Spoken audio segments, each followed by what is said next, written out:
Hello and welcome to the Just and Sinner podcast. I am your host, Dr. Jordan Cooper, and thank you so much for joining me once again on the program today. Just a quick reminder that this program and everything that we do here is supported by donors, so please do consider becoming a regular contributor. You can go to justinsinner.org/donate, go to the donate page there, and you can help us out. You can also go to patreon.com/justinsinner if you want to join through Patreon and help us out with all of the things that we do. And among the things that we do, one of those is that we release a lot of older material that we rework in new formats publishing. So one of those things that we're working on right now is the Kretzmann commentary series, the popular commentary on the whole Bible by Paul Kretzmann. We're re-releasing those.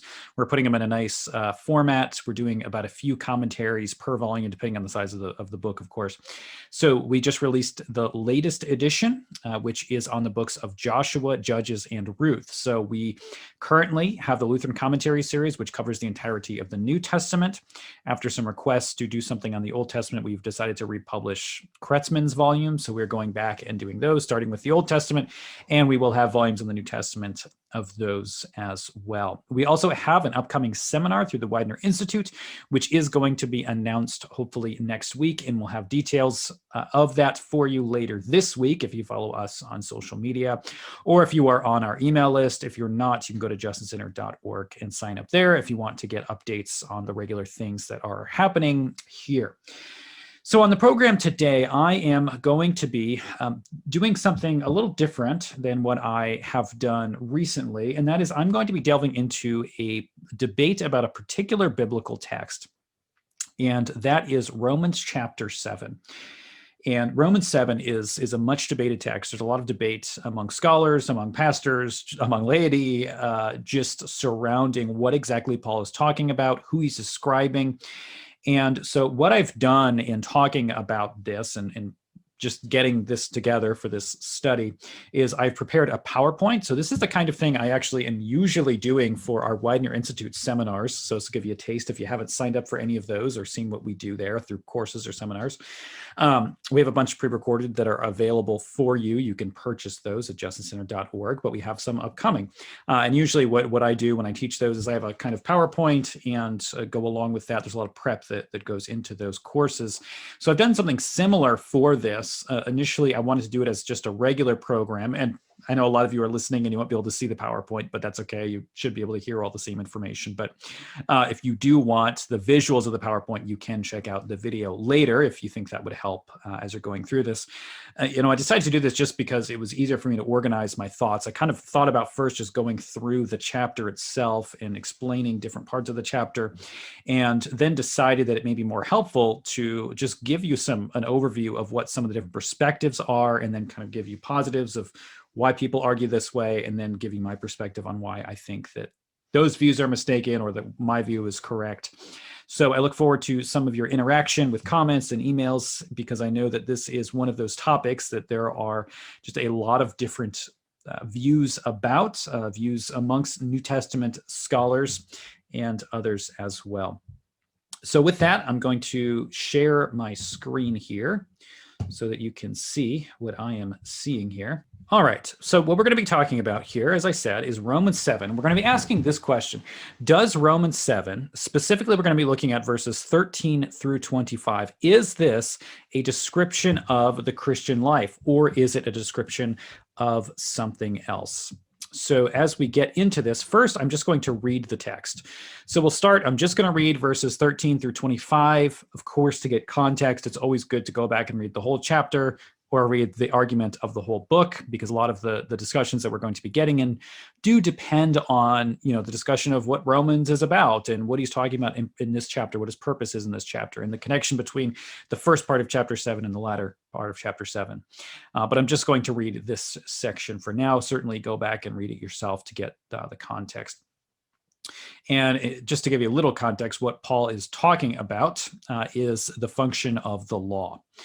And verse 13, Paul says, "Has then what is good become death to me?" Well, really, he's maybe back up a little bit. He's giving a description or defense of the law as good, because he's described, as you go back, especially in Romans chapters 2 and 3, and for some as well, Paul has spoken a lot about the law and the function of the law. And the function of law in redemptive history, as Paul has expressed it, is that the whole world may be held accountable to God, that our mouths may be stopped, so that we are shown that we are sinners. That's the function or purpose of the law. Now, throughout the book of Romans, Paul anticipates a number of objections to his arguments. And one of those objections, specifically through Jewish interlocutors, is going to be, well, are you saying that the law is bad? Because certainly that's not how Scripture presents it. Certainly that's not how Jews understood the law. The law is good. And so Paul goes on to say, no, the law is wholly just and good. So he's saying, I'm not saying that the law is bad. I'm saying that sin is bad, and the law points that out. It's not the law itself that is the problem. So just to get some background as to what he's talking about here. So then he's saying, has then what is good, or the law, has that become death to me? Certainly not. But sin, that it might appear sin, was producing death in me through what is good, so that sin through the commandment might become exceedingly sinful. For we know that the law is spiritual, but I am carnal, sold under sin. For what I am doing, I do not understand. For what I will to do, that I do not practice. But what I hate, that I do. If then I do what I will not to do, I agree with the law that it is good. But now it is no longer I who do it, but sin that dwells within me. For I know that in me, that is in my flesh, nothing good dwells. For to will is present with me, but how to perform what is good I do not find. For the good that I will to do, I do not do, but the evil I will not to do, that I practice. Now if I do what I will not to do, it is no longer I who do it, but sin that dwells in me. I find then a law that evil is present with me, the one who wills to do good. For I delight in the law of God according to the inward man, but I see another law in my members warring against the law of my mind and bringing me into captivity to the law of sin, which is in my members. O wretched man that I am, who will deliver me from this body of death? I thank God through Jesus Christ our Lord. So then with the mind I serve the law of God, but with the flesh the law of sin.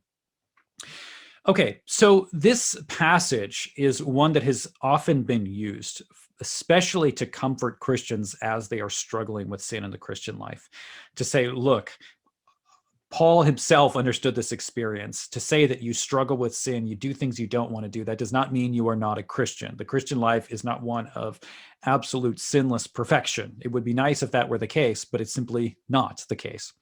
And in my own life, this has been a comforting text to me, and I know that a lot of others have felt that way also, to say this battle that we have with sin, being a struggle, being something that is difficult, is real. And to just see that struggle is one that others participate in as well, that doesn't automatically disqualify you from the name of Christ just because you have a struggle with sin. That's a very comforting thing. So this is something that really this text has been at the heart of a lot of Lutheran theological development and preaching, because it expresses that idea that Luther himself talked about, which is that the Christian is simul justus et peccator, or just and sinner, that the Christian is at the same time both just or righteous and also a sinner. We are declared righteous forensically in justification, but in and of ourselves, we still have the old Adam, the old sinful self. And, certainly the portrayal of this is not the sin in me doesn't matter and I don't fight against sin and I'm just legally declared righteous and there's no inward change at all. That's certainly not what Paul is saying here. That's not what Luther was saying when he's talking about this either. But what it does mean is that sin still dwells in us as Christians. We still have a battle with sin. And until that moment of death, we won't overcome that battle. It has been won for us on the cross and in the resurrection of Christ. But in terms of our inward transformation, that will not be completed until the eschaton. And that's what we're going to talk about as Paul discusses in this text. So what we're going to do now is talk about various views of this text. So there are a number of different ways to look at this. And some of these various perspectives really have existed since the beginning of the church. So you find church fathers who disagree on this text and exactly what Paul is talking about here. You see, for example, in Augustine himself, that he has a shift. He tends to see at first this text as, well, it doesn't really make sense that Paul's using this language of slavery to sin, because he just talked about how Christians aren't slaves to sin in chapter 6. So why would he go back and say they are? It doesn't seem to really make sense. So he must be talking about his past Christian experience. He's just embodying it in the present tense, but he's really talking about a past experience. And then Augustine later in life shifts his view to say, no, this is Paul's current Christian experience. It seems to occur during the Pelagian battles, where we're really thinking a lot more in depth about Paul's theology of sin and grace and how the pieces fit together there. So we do find that this is a text that has some difficulties, and it has difficulties. It's been recognized that it has difficulties since the beginning of the church. So there are questions about every single perspective that one might take, and there have been challenges to all of these various perspectives.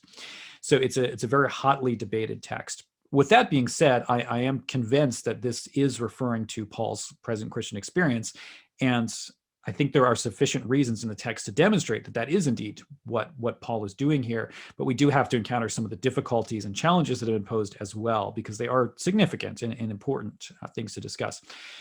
So these are three different views that I'm going to mention here. And after these three views is going to be the view that I'm going to present, which is the idea that this is Paul's present Christian experience. And by the way, as I'm talking about this, I want to recommend a book. This is called The Eye in the Storm, a study of Romans 7 by Michael Middendorf. And this is really an excellent volume. It is a defense of the view that I'm taking here of Romans 7. It's the best single volume defense that's out there. There are quite a few essays and articles that I could recommend as well. There's one that I cited in The Great Divide as I described. I probably should have put a bibliography together here because I can't remember the author of that article. Maybe I'll post it in the comments, in the description on YouTube at least. So this is a great book though, Middendorf's work. I've drawn a lot from this. So I'm not going to pretend that everything I've done is original here. A lot of it has drawn on Middendorf's work. So we'll talk about these different views. And Middendorf outlines this in his literature review, because this was a doctoral dissertation, what some of these perspectives are. And I've done a bit of reading on this as well. When I first started delving into theology, the major area that I spent the most time in was Paul and Pauline studies, and reading the New Perspective on Paul and various arguments on these kinds of things. So in my original, my delving into theology, this was a major point of debate. And I've read a lot of commentaries on this. It's not where I focused my work at this point, but I am actually going to be delving into this on my volume on justification in the future. So I will be kind of going back into some of this. And, this will be some good things for podcasts too, as I kind of go back and revisit some of this. And some others have told me they want me to revisit aspects of the New Perspective on Paul. So we'll be doing that at some point as well. Okay, with all of that being said, different views. First, Paul's pre-Christian experience or pre-conversion experience. So this is the idea that struggle with sin that Paul outlines. And I have a couple examples, W.D. Davies and C.H. Dodd. There are plenty of others as well. This tends to be the predominant view in the 19th century. You see this in most 19th century commentators, that this is, the argument is, and you find this even before that as well, especially in a lot of Methodist commentators who kind of struggle with the idea that you find in Luther of this strong battle with sin. Those who want to have a kind of more optimistic approach to the Christian life and what is possible in terms of where our growth is in sanctification. There is a desire to see this, I think, as not a present Christian experience because it leads toward defeatism, or at least that's the way that they're seeing it. And so it's argued that this is Paul. So when Paul says I, he does mean I. But when he's speaking in the present tense, he's really embodying here his past Christian experience, his pre-Christian experience. So there are basically two ways to look at this. So among commentators that take this approach, there are two ways to look at it. One is to say that this is Paul describing his own inward experience before his conversion. So this is actually how Paul felt before his conversion. That before his conversion, he felt that he served the law of God with his mind, but with his body, he couldn't do it. I think that has a lot of difficulties, especially because of the way that Paul describes himself, and we'll talk about that a little bit. In his Pharisaic Judaism, he doesn't really seem to be dealing with this kind of introspective, burdened conscience. So the other way to look at this, other commentators have said, well, it's kind of a retroactive look. So Paul is really speaking with his present understanding at what was going on in his pre-Christian understanding. In other words, Paul didn't have that experience. He didn't realize what was going on. He didn't realize the extent of the sin that was in his flesh. But now as a Christian, understanding the law better and what the law really demands, now he's looking back on his past Christian experience and describing it through the lens of Christ. So he's describing it more through how he understands the gospel now. So those are the two different ways to look at this. And just so you know, as you look at these various perspectives, there are a number of different views within all of these perspectives. And this is one of those chapters where, and it's actually true of even the prior parts of this chapter too, before we got into the text here, that almost every commentator has a little bit of a different spin on it because it's such a complex text. So the second is what Middendorf refers to as the transpersonal perspective, which is the idea that the I is a personification of some kind of common situation. It's not really autobiographical. So this differs from the first view in that it's saying it's not just Paul's pre-Christian experience, but it's really just the experience of the Israelite. So this could be either the experience of Israel as a whole. I mentioned N.T. Wright here as an example of this perspective, who's obviously very influential in his interpretations of Paul today.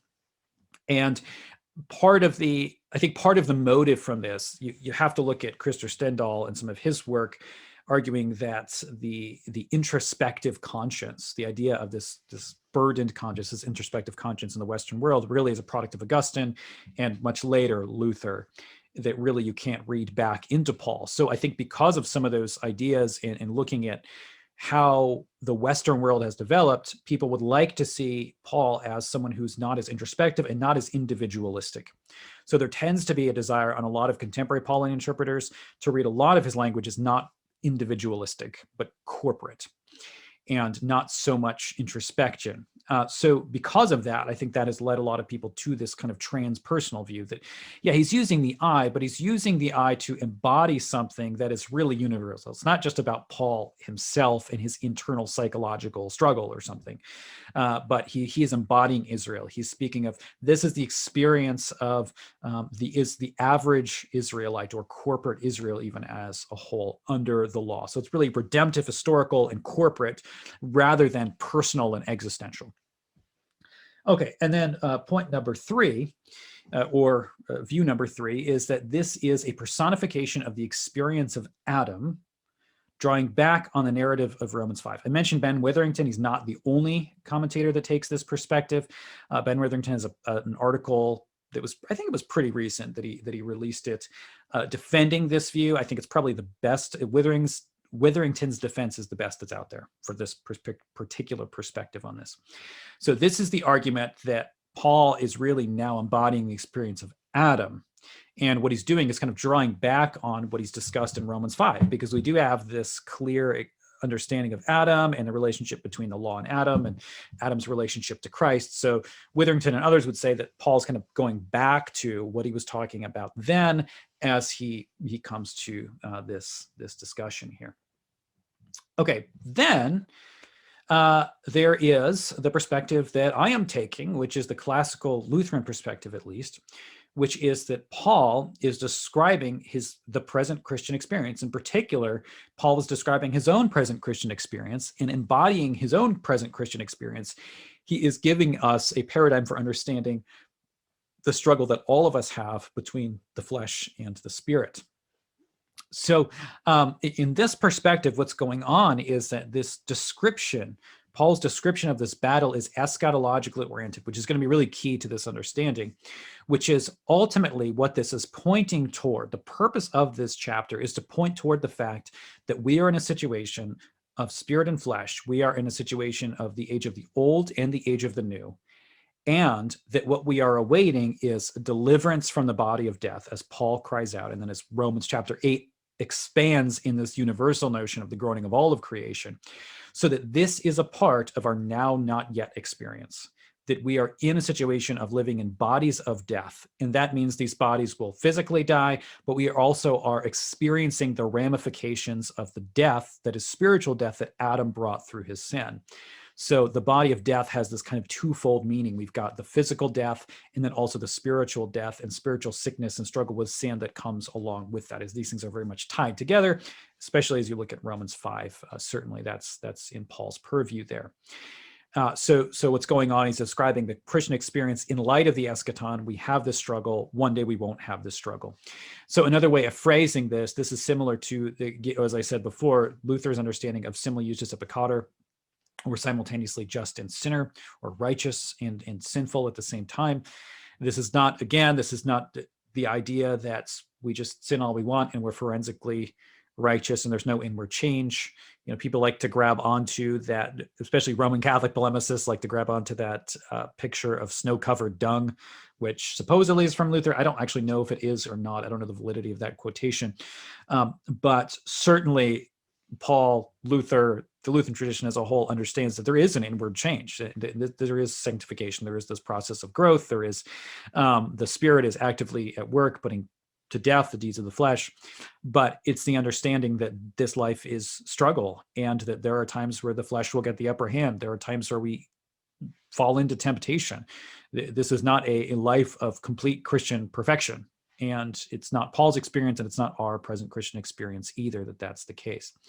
So, and then we also understand this as the struggle between the Spirit and the flesh, which is a Christian battle, because we have the Spirit, we have the Holy Spirit, and we also have our sinful flesh. And these two things are battling themselves out. There is a war at work within us, the sinful flesh and the Spirit. Paul describes this kind of war and battle between flesh and spirit other places as well. So it's the understanding that this is what he's talking about. And that Spirit-flesh battle is specifically a Christian battle, because we have the Holy Spirit, and that is not true of the non-Christian. So we can't be talking about a non-Christian in this text. So there are really the four major interpretations of this passage. You could probably find others as well.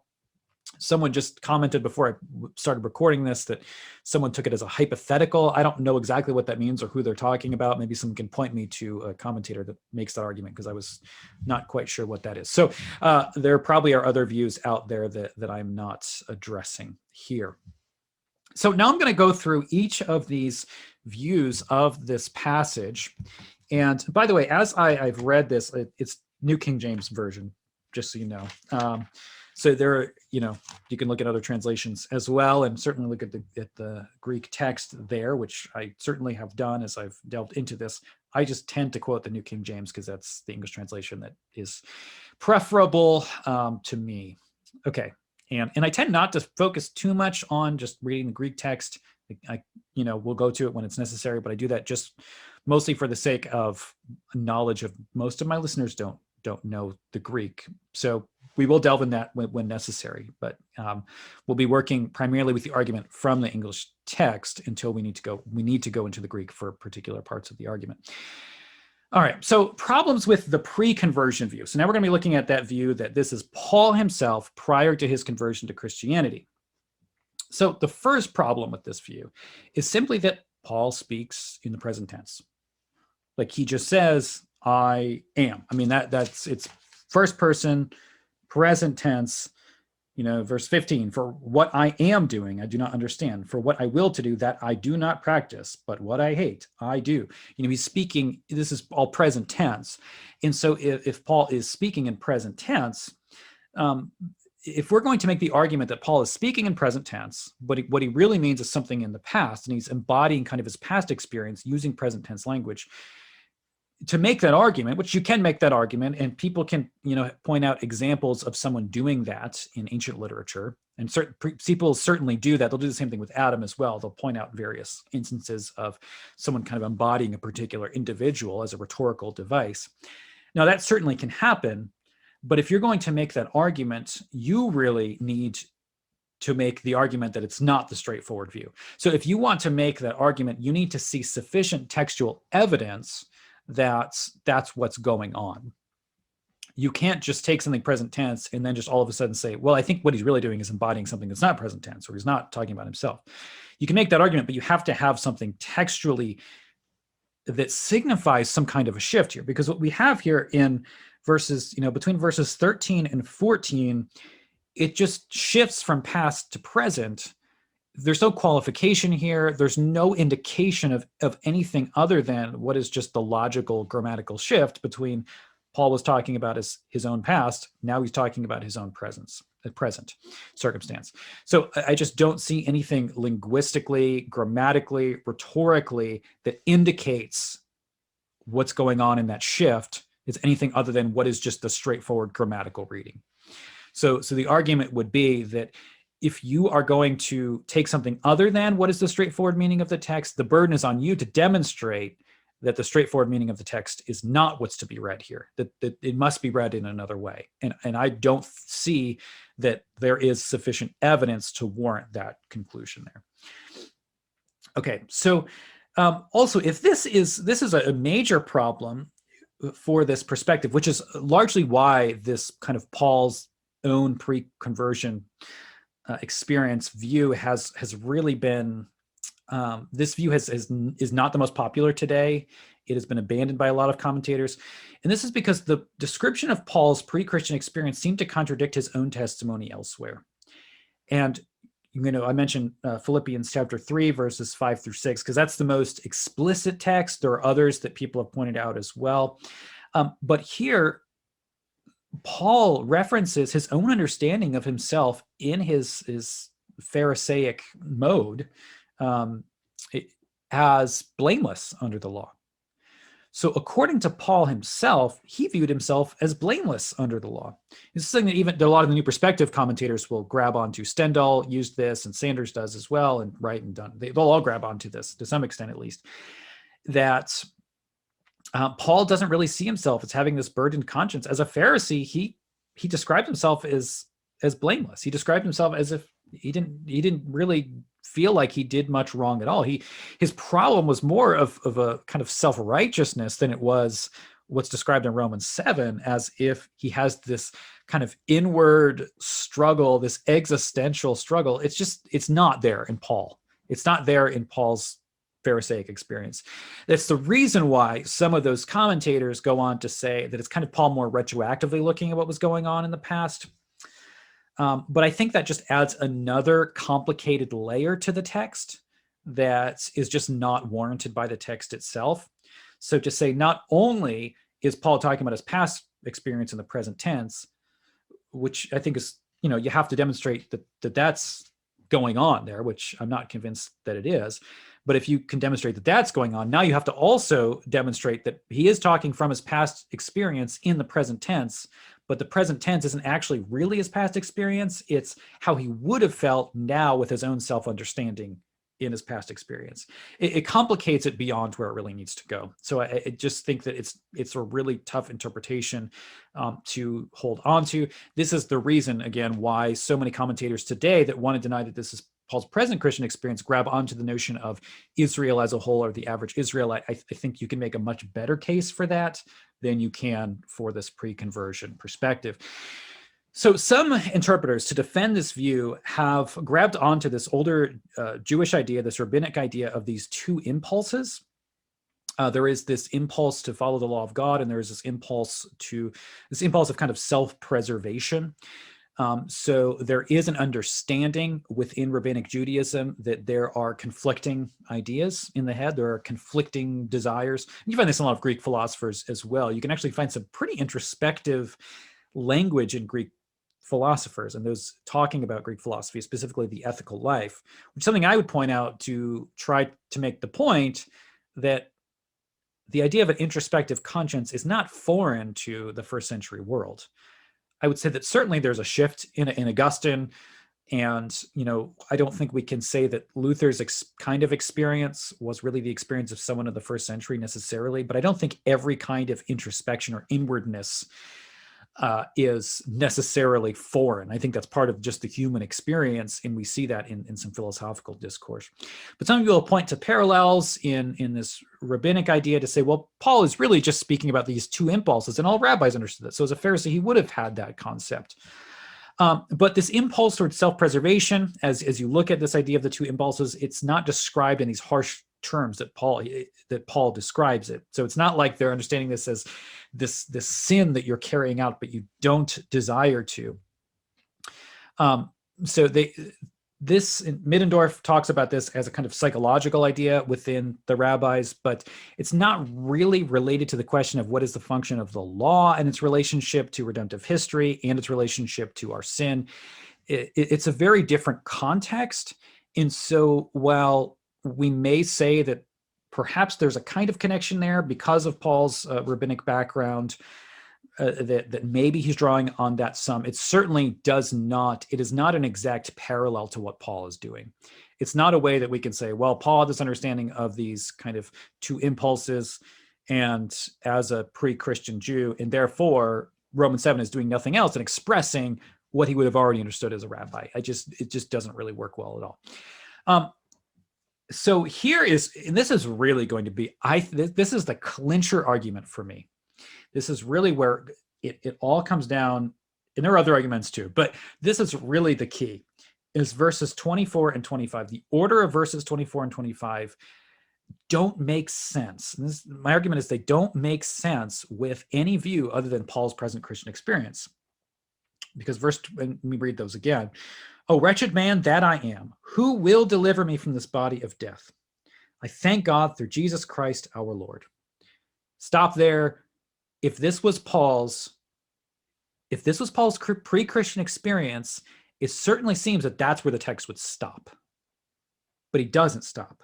Then he goes on to say, so here's the application. "So then, in light of what I just said, with the mind, I myself serve the law of God, but with the flesh, the law of sin." That's a difficulty for every other interpretation of this text, because the implication of the application that the conclusion that Paul draws on is not just that, well, now I'm converted, or now Christ came, so now I don't have this battle anymore. His conclusion is very different, that it is instead that now he serves the law of God and sin. With the mind, I serve the law of God, but with the flesh, the law of sin.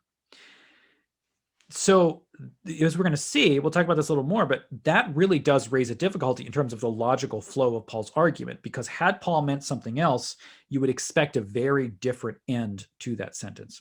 You would expect Paul to just say that he's delivered by Christ, end of story, but he doesn't.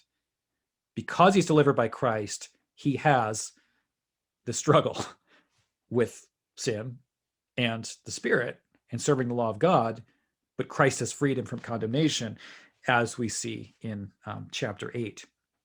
So James Moffat has even argued that these verses have been switched from their original ordering. Of course, there's no manuscript evidence of this, but what this does demonstrate is that this is a difficulty, and some, and this is not a major perspective, but some have tried to make the argument that, well, maybe the text was changed at some point, because it doesn't seem to make sense with this perspective that it was his pre-Christian experience that then he would come to that conclusion. So perhaps really it was, 25b here came before 24. So maybe originally it said, "So then with the mind I serve the law of God, but with the flesh the law of sin.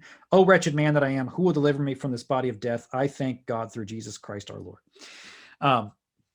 There's no manuscript evidence. So we really can't make an argument for, well, I think the text makes more sense this way, so I think it probably was written this way. That's not simply how we do theology. All right, so then we have this other perspective, which again, I said is one that tends to be more popular today. I think the majority of Romans commentaries probably take some form of this perspective today. Like, not all of them, but I would think a majority, which maybe someone can prove me wrong there. But as I'm thinking through Romans commentaries in my head, at least that's the case, but it's not like I've read all of them. Okay, so problems with the identification of the I throughout this with Israel, or a general Israelite, or the average Israelite under the law. There are different ways to express the same basic idea. So again, we have the same argument grammatically, which is the obvious. Nothing in the text indicates anything other than the straightforward reading that I means I. So, this may sound simplistic. This is a Luther-like move, right? To say is means is, I means I, and am means am, not was. So the argument, of course, we understand that there's rhetorical flourish, that there's symbolic language. Certainly we understand these things, but the argument is that if you're going to say that it's that, there has to be textual evidence for that, right? You have to have enough clues in the context and in the text itself to demonstrate that that's the case. or we take it in the straightforward manner. So the argument isn't that there's no such thing as symbolic language. The argument isn't that no one can ever use the term I to embody something corporate. We can find some examples in ancient literature of that being the case, but the thing with those examples is we have contextual evidence for understanding that that's the case, which I just don't think we do here. So the straightforward reading is that I means I. Now, we have some other problems as well. This is one that Middendorf points out. He says, if 7:8b, so the second half of 7:8, which says, apart from the law, sin was dead. If this is a period prior to Sinai, Middendorf makes the argument that this really seems to contradict Paul's statements in Romans 5, how he interprets the era prior to the giving of the law, which seems to indicate, he says that sin reigns. The actual text says that death reigns, and death through sin. So it doesn't explicitly say that sin reigned in that era, as Middendorf says. So I'm not totally actually convinced by that argument. I think it's more of an implication than as straightforward as Middendorf makes it. But nonetheless, it's something that this interpretation certainly does have to wrestle with, is if this is what he's talking about, this prior period of Sinai, I think you have to make a compelling argument that there is coherency and consistency between that and this, if they're talking about the same era. And Middendorf at least describes what are some difficulties with doing that. But here, I think is really I think this is the better argument, which is this. It doesn't appear to fit the description of Israel in the rest of the letter, particularly chapter 2. And that Paul certainly indicts the Israelites. He talks a lot about the Jewish self-understanding under the law. He talks a lot about Jewish self-identification under the law and what the role of the law was toward the Jew.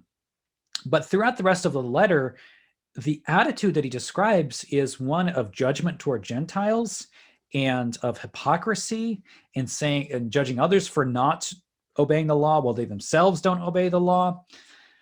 So the argument here is that description doesn't fit with the description of Romans 7, because it seems that in what Paul says elsewhere, the way he describes the plight of the Israelites is that they fail to understand that they've really broken the law. And that's what crescendos in Romans 3:20, is that the law actually condemns that the whole world may be held accountable to God. That's Jew and Gentile. And the Jews don't appear to be really looking at their obedience to the law in that way.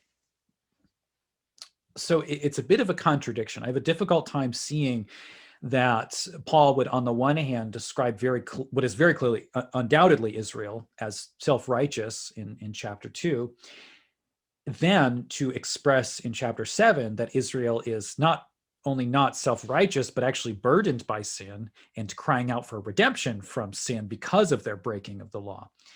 The two pictures don't fit. So to make them fit, I think what we would need is a clear indication in Romans 7 that what we're doing is going back to Israel and describing a different kind of experience that we have there, which it's just not there in the text. Okay, then there is the view that what is being discussed here is not just the average Israelite, not just Paul's past Christian experience, but instead is Adam. So is Paul talking about Adam? Is he personifying the person of Adam? So here's the argument for that, because you may hear that and say, what in the world, where is this coming from? This is completely without textual warrant. There are reasons for this. So let me give you the reasons. So I mentioned Caseman and Witherington as two major proponents here. They're two prominent ones.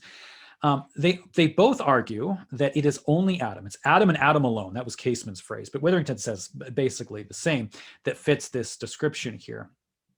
And there are a few reasons for that. One is in verse 11 of chapter 7.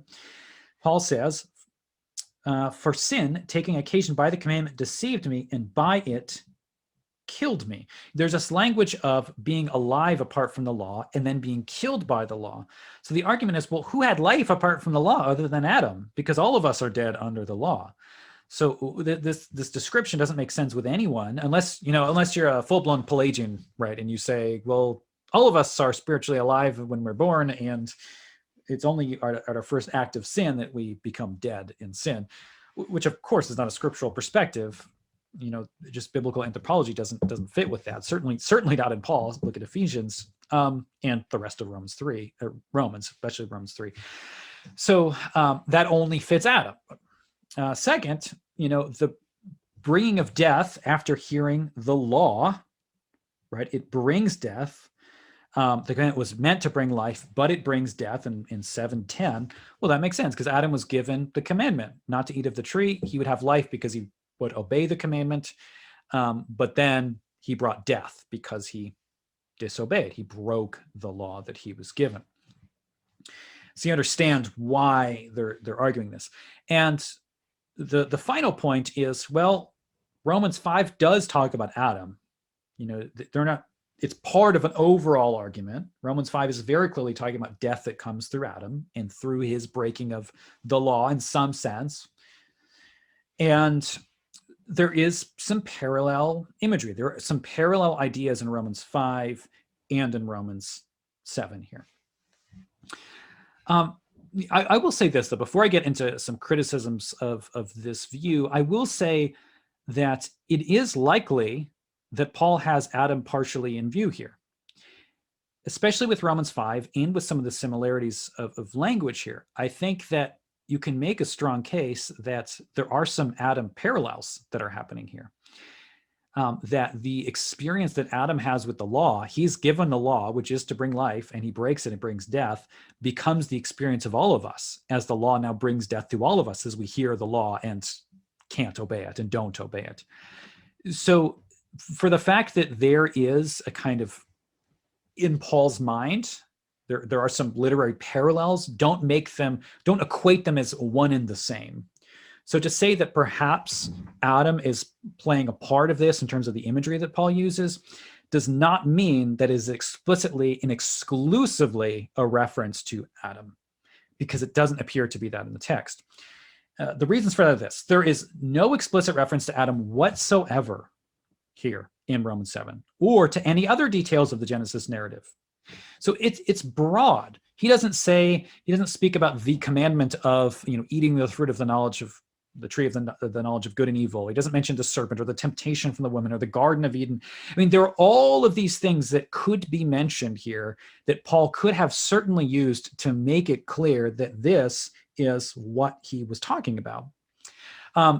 The argument that some make here is that, well, there's one explicit, they say this is explicit reference, which it's really not, but the explicit reference is, well, he mentions coveting.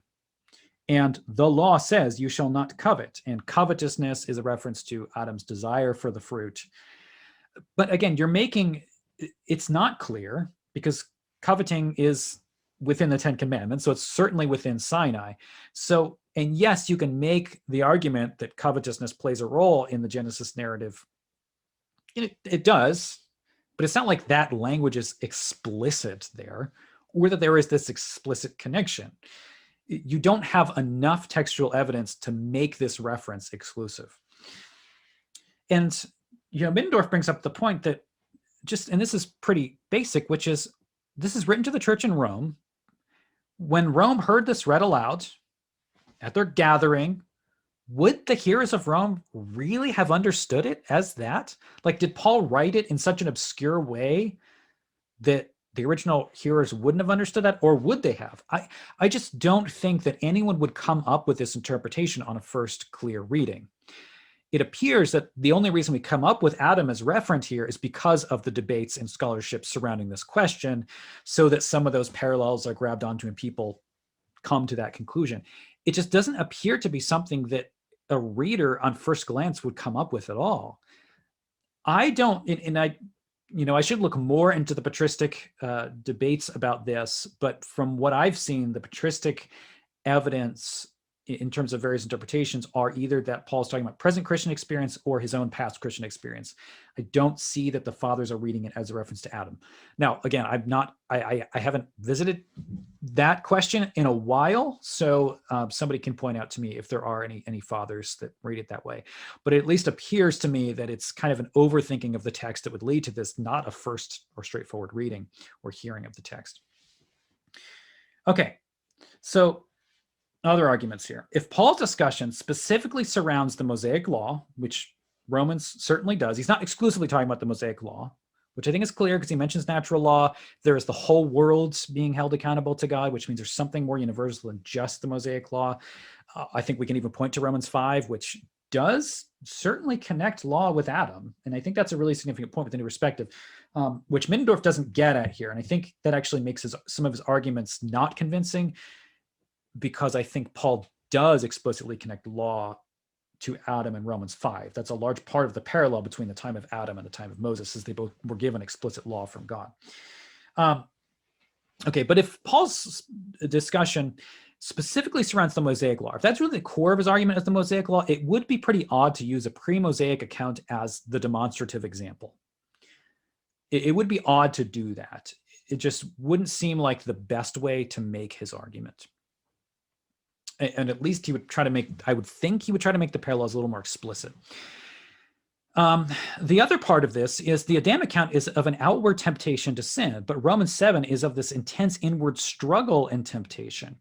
So in the Genesis account, we're not given this inward introspective idea of Adam and his own personal struggle, desires, and things like that. It just, not that either rabbis or Christian theologians haven't done a bit of work in trying to kind of psychoanalyze what's going on, and of course not using that terminology, but what's going on in Adam's mind at this point. But that's not in the Genesis narrative, and it's not in the explicit references to Adam. We have an external temptation. There is a thing he's not supposed to do, and Adam does it. But here, this inwardness is not parallel to what's going on in the temptation of Adam. Again, unless Paul were to explicitly make it clear that that's what he's doing, is he's saying, I'm giving a psychological account of what's going on in Adam's head. But he doesn't. There's no indication that that's the case. And the Adam reference makes less sense the farther the chapter goes.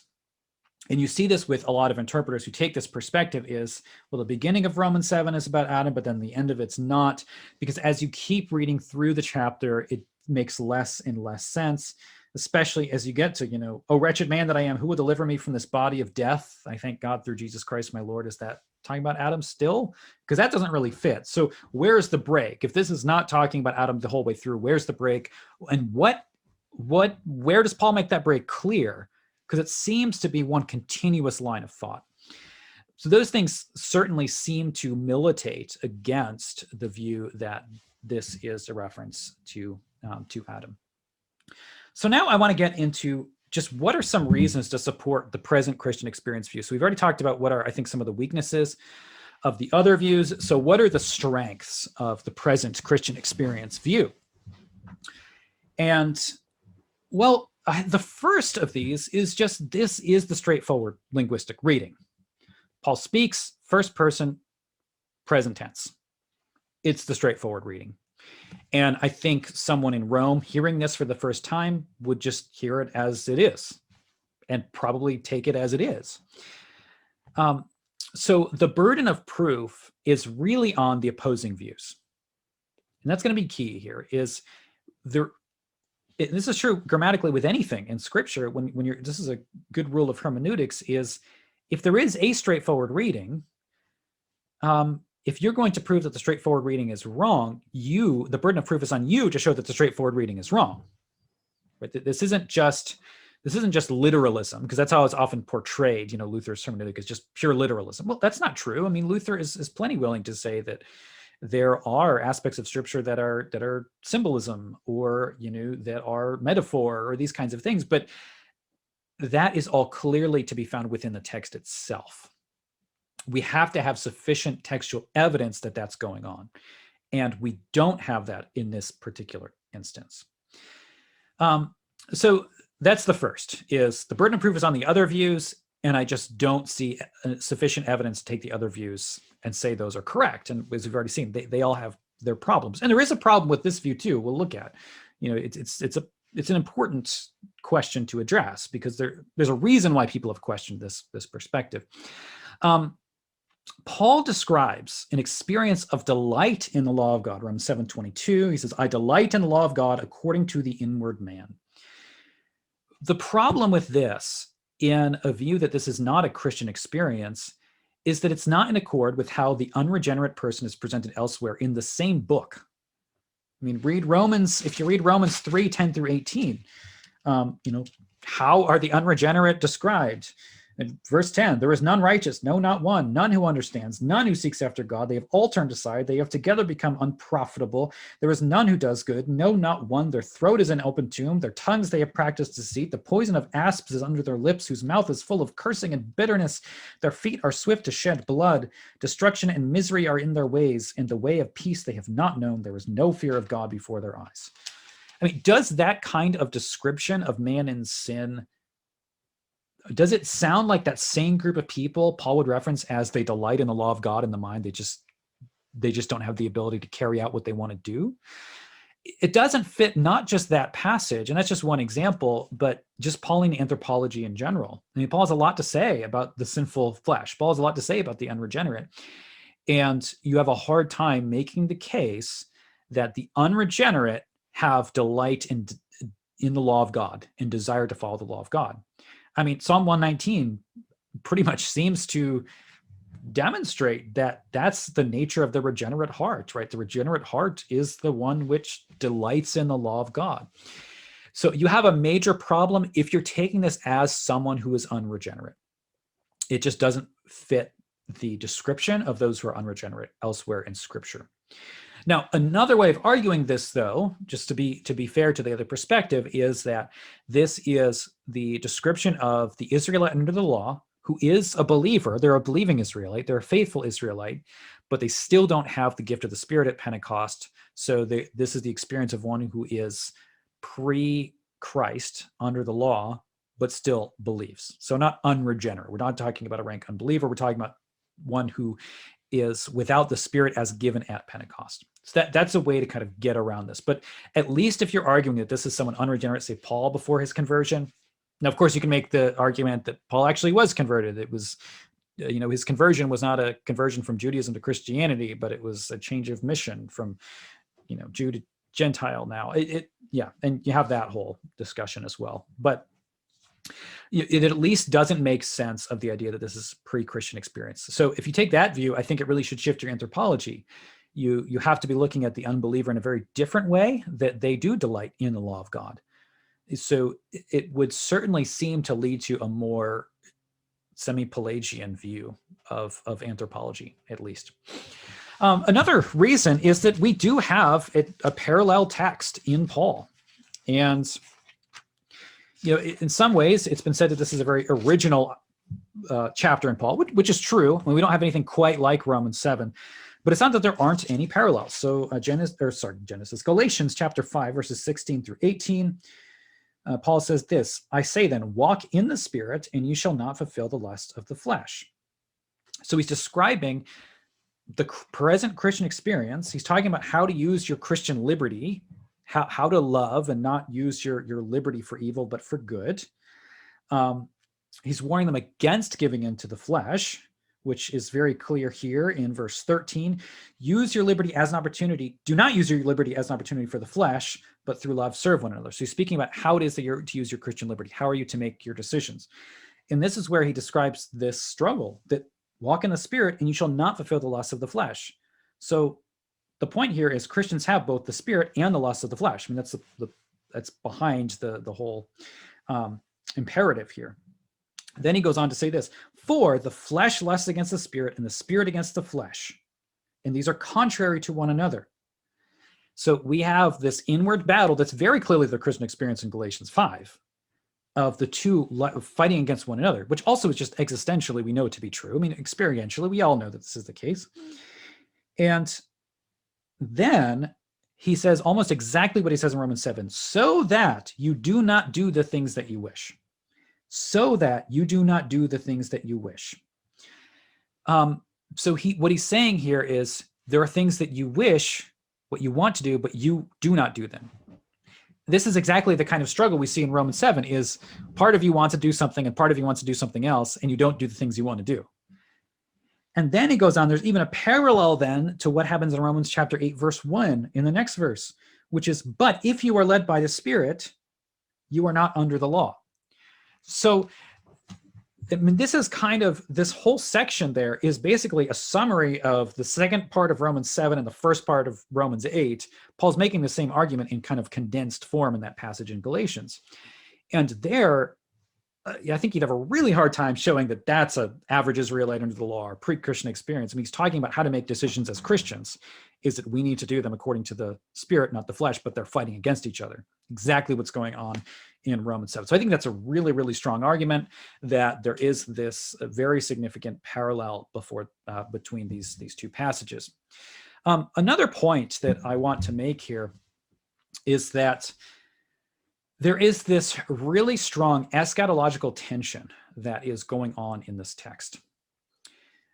And this is through Romans 8 as well, is that Paul is very much using this now not yet construction, or this age and the age to come construction, which is all over the place. And Paul, it's there in Jesus too, but it's really throughout the New Testament. And you can even see it kind of beginning in the way that the prophets speak about the age that is to come. So the question is, if this was Paul's pre-Christian experience, what would Paul be crying out for? Right? If this is the struggle he's dealing with in Romans 7, and he's crying out, the crying out would seemingly be for conversion, right? The crying out would seemingly be that he would have the Spirit, that he would be converted so that he could be free from this battle or the struggle to do what he wants to do. But does Paul say that? No. If this were the average Israelite under the law, what would be going on? Well, the answer would be the sending of the Spirit at Pentecost. Right? Wouldn't the answer be, if this was a believing Israelite, to say, I don't have the ability to carry out because this is what the law does. I need the Spirit sent at Pentecost. That's what we're crying out for. Now, by the way, the Spirit's been sent at Pentecost, so the struggle is not there in the same way now. Now you are not, in slavery to the flesh. Now you are living just according to the Spirit. But if this is Paul's present Christian experience, what would he be crying out for? Well, in that perspective, what would he be crying out? What he'd be crying out for is the resurrection. Because he's not crying out for something that happens this side of eternity. What he's crying out for is the age to come, to be here in its fullness, which means the old sinful part of self is done away with. So in some ways, really, that question should determine what Paul's talking about here, is what's the cry? What's the answer? And he gives the answer. And the answer is what? Who will deliver me from this body of death? What he's looking for, what he's crying out for, is not conversion. It's not for the Spirit being sent at Pentecost. What he's crying out for is deliverance from his body, specifically his body of death. The body of death, the body that is because of Adam's sin, which brought death, Romans 5. Fits so well with what Paul expresses in 1 Corinthians 15 with the description of the body. This fleshly body versus the pneumatic body, the body of the Spirit, the spiritual body that he speaks about in the resurrection. So this very much fits with what Paul talks about elsewhere. There's some other good parallel texts in 1 Corinthians 15 as well, but we don't have time to get into that in particular. So this also really fits with what's going on in Romans 8, because of course we have to read 6, 7, 8 together. I mean, this is a unit. Paul's, especially 6, 7, and 8. I mean, if we can break up the arguments of Romans, 9 addresses a kind of different question. It's all related, but 6, 7, 8 really are a group, and I think we have to understand all of those things together. We get a really balanced view of the Christian life once you put all of those chapters together. So with that, that eschatological asking for redemption, first of all, leads to then the so then I now, right? The so then, because I want deliverance from the body of death, but for now, I haven't had the deliverance from the body of death. But for now, I've got this serving the law of God, but I've got this sinful flesh that's still serving the law of sin. Then in Romans 8, he speaks about the crying out of all of creation for redemption. So 8:21, or starting in verse 20, for creation was subjected to futility, not willingly, but because of him who subjected it in hope, because the creation itself also will be delivered from the bondage of corruption into the glorious liberty of the children of God. So what we have in Romans chapter 8 in this discussion of creation is, again, eschatological hope.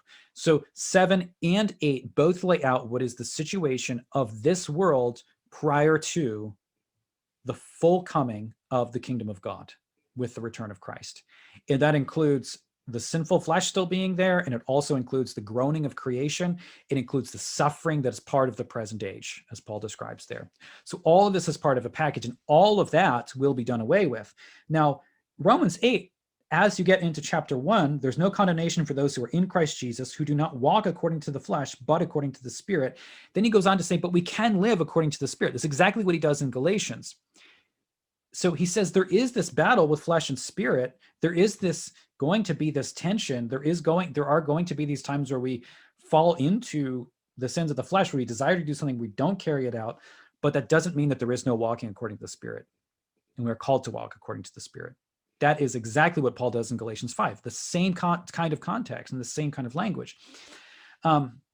So that just makes the most sense contextually of what is happening here. So what he's not doing is saying, oh, this is just a defeatist thing. Like, you can't deal with sin in any way, so we need to just sin all we want and whatever, who cares? I mean, Romans 8 follows Romans 7, so they go as a package.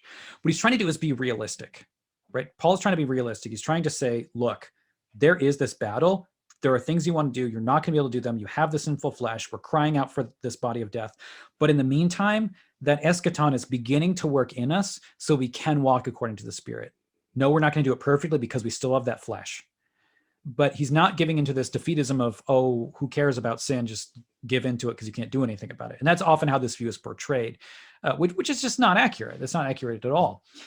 Okay, so the other argument here, as I've said, is that it's the only way to make any sense of the ordering of verses 24 and 25, particularly of the first and second halves of 25.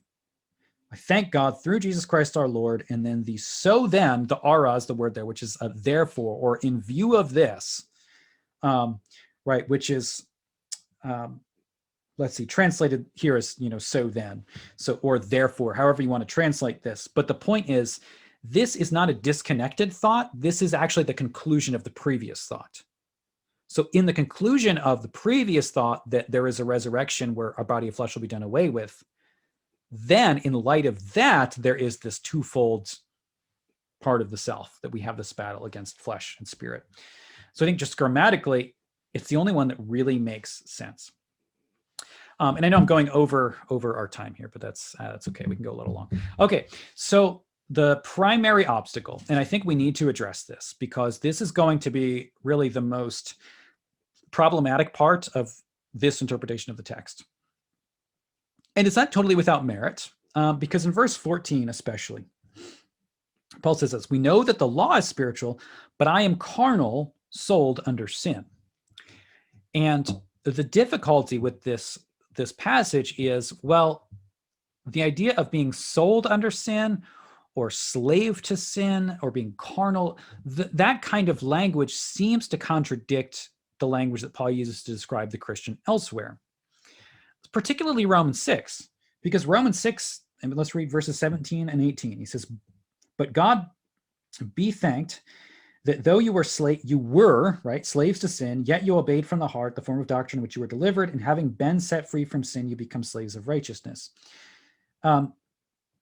So, he mentions there that there is no slavery to sin. So he gives this kind of more victorious sounding language. But actually, notice this here in Romans 6. In verse 19, immediately after talking about how we're not slaves to sin, he does say this, I speak in human terms because of the weakness of your flesh. And he's not talking about sin there, to be clear. He's not saying because of the sinful flesh, but he still does, even after he's talking about being slaves of righteousness and being freed from sin, he points out something that is still of the flesh in us, which is that our mind hasn't been perfectly renewed. So we can't really understand it. So even when he does these, kind of more hopeful, these expressions of we really are freed from sin, he does still do it within the context of understanding we are in the flesh. So there are limitations. And part of that is that we are sinners still. We still have this struggle with sin. So what do we do with that, though? Is it true that Paul can at one time say we're not slaves to sin, but at other points say we are slaves to sin? How as Christians in the world can we be slaves to sin? Well, I'm going to give a solution to this difficulty here, and it is a difficulty. To be sure, it is a difficulty. So I'm not going to pretend that the view that I'm taking here is not without its difficulties. Okay, so here's my solution to this difficulty. Paul does speak elsewhere first of the battle that he has with his flesh. Like this battle between flesh and spirit, it's not like it's unique to this text.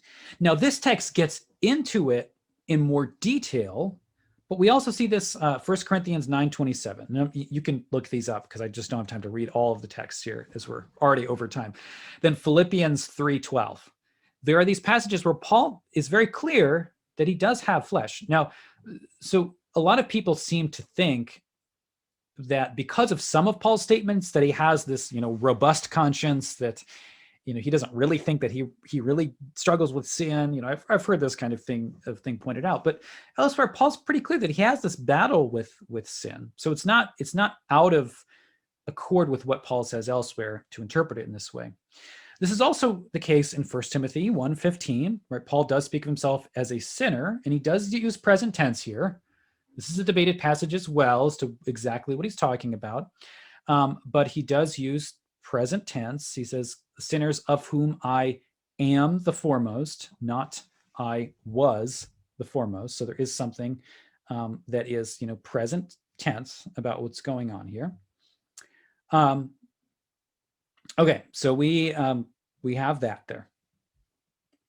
Then we have the tension between the believer's righteous status and the ongoing struggle with sin that is clear in 1 Corinthians. So there are a couple of things that I would say about this. One is 1 Corinthians. So if you think about the Corinthian church, in Paul's letters to the Corinthians, they're pretty messed up. They have a lot of sin. They have a lot of division. They have a lot of battling. They have a lot of fighting. There's crazy stuff going on in the congregation. But throughout the letter, Paul refers to them as saints.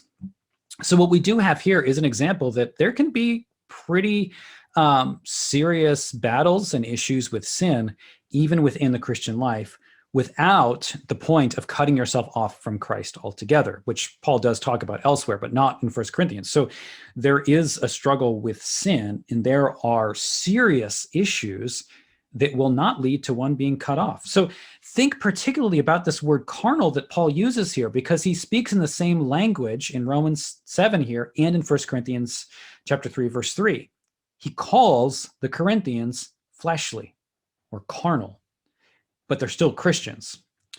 So that, I would say, is a parallel text. It's clear that Paul can, in one sense, in some sense, he can speak of the Christian as being carnal, in that we still have the sinful flesh. And so that he does kind of use the language of slavery here, which is the being sold under sin, but it's within the context of that carnality that we still have, or that fleshliness that we still have, which Paul does elsewhere describe as being something that Christians have. But it's also really important that Paul does this. He clarifies what he says. He clarifies really, really importantly what he's saying here. And he says in Romans chapter 7, verse 20, he says, now, if I do what I will not to do, so he's speaking of, the doing something fleshly, even though you will to do the work of God inwardly. He says this, he says, it is no longer I who do it, but sin that dwells within me. That's a really important clarification here, because Paul he says that there is this service to sin or bondage, being in bondage to sin, but then he clarifies everything he says so that it's clear that what he's talking about is different from the being set free from the bondage of sin that he talked about in the previous chapter. It is that he's saying, but in some sense, it's not really me. He's saying when the sin comes, it's that flesh that's holding me down, but in some sense, it's not really me. It's not really myself who does it. That's not who I am. That doesn't appear to be consistent with what Paul would talk about an unbeliever. Right? He doesn't say that he could say that in Romans 2, right? When he's condemning the Jews for their pride and their hypocrisy, he doesn't come out and say, but you know what? It's not really you who do it. It's just that sin that dwells within you, because what you really want to do is you really just delight in the law of God. And that's what you really want to do. He doesn't speak that way at all. It's very different. So the way he speaks about the struggle with sin is not really you, but that flesh that is going to be redeemed one day, as the sinful flesh is going to be done away with at the resurrection. It does not fit with how he describes the average Jew under the law or the pre-conversion experience, and certainly not Adam. All right, so with that, we've come to the conclusion of this study. So this is the end of our look at Romans chapter 7. I hope you found this helpful. I know this is a different kind of thing than I usually do using the PowerPoint and stuff. This is what I do for our Widener Institute courses, by the way. If you want to purchase any of those, this is maybe kind of a taste of what we do there. If you want me to do more things that are like textual and debates on various texts, or just kind of doing exegesis of text, I know this wasn't like straightforward exegesis. It was more of a, here are reasons to believe this text refers to this and not this. But if you'd like me to do more textual stuff like that, just let me know. Anyway, I look forward to hearing your comments and questions on this on YouTube or Twitter, twitter.com/justandsinner if you want to follow our organization, or at Dr. Jordan B. Cooper if you want to follow me there. You can always send me your emails, justandsinner@yahoo.com, and we will see you next time. God bless.